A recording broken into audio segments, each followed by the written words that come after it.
নমস্কার বন্ধুরা, আজকে একটা সন্ধ্যাবেলা স্ন্যাক্স নিয়ে এসেছি, একদমই অন্যরকম। এখানে দেখুন তিনটে সিঙ্গারা আছে, সমোসা। তো এটাকে আমি বেশ ভালো করে গরম করে নিয়েছি। এটা টাটকা একদমই নয়, একদমই বাসি, আগের দিনের খাওয়া হয়নি, রাখা ছিল। তা কি করব,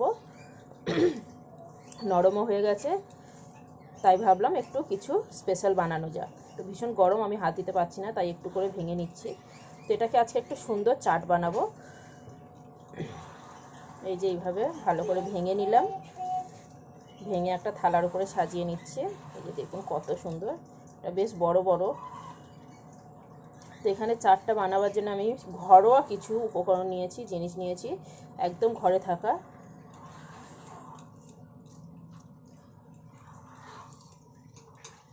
এখানে সবার আগে আমি পেঁয়াজ আর কাঁচা লঙ্কা কুচি একটু দিয়ে দিলাম। একটা ছোট পেঁয়াজ, একটা ছোট কাঁচা লঙ্কা আমি কুচি করে নিয়েছিলাম, সেটা দিয়ে দিলাম। আর এখানে আমি দই রেখেছিলাম, এক বাটি দই নিয়েছি। দইটাকে একটু চাট মশলা, বিট নুন আর একটু চিনি দিয়ে আমি ফেটিয়ে রেখেছি। তো এটাকে আমি দিয়ে দিলাম।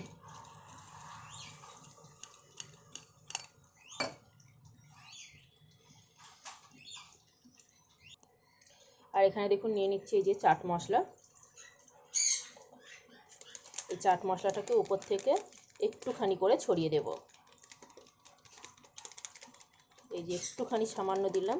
আর আমার কাছে তেঁতুলের চাটনি তো নেই, তাই আমি এখানে এই যে 1 টাকা ছোটো, 1 টাকা না 2 টাকা করে যে টমেটো সস, সেটাকে ব্যবহার করছি। প্রথমে অল্প পরিমাণে দিয়ে দিলাম। এবারে নিয়েছি ঝাল টক চানাচুর, এটাকেও এর মধ্যে ছড়িয়ে দিলাম।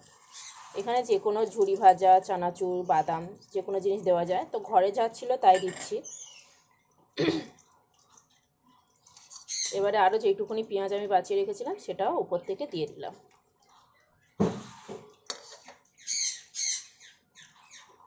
আরও একটুখানি সস বাকি ছিল, সেটাকেও উপর থেকে দিয়ে দিলাম। একটা সুন্দর চাট রেডি হয়ে গেল। কেমন লাগলো অবশ্যই আমাকে কিন্তু জানাবেন। তো টাটা বন্ধুরা।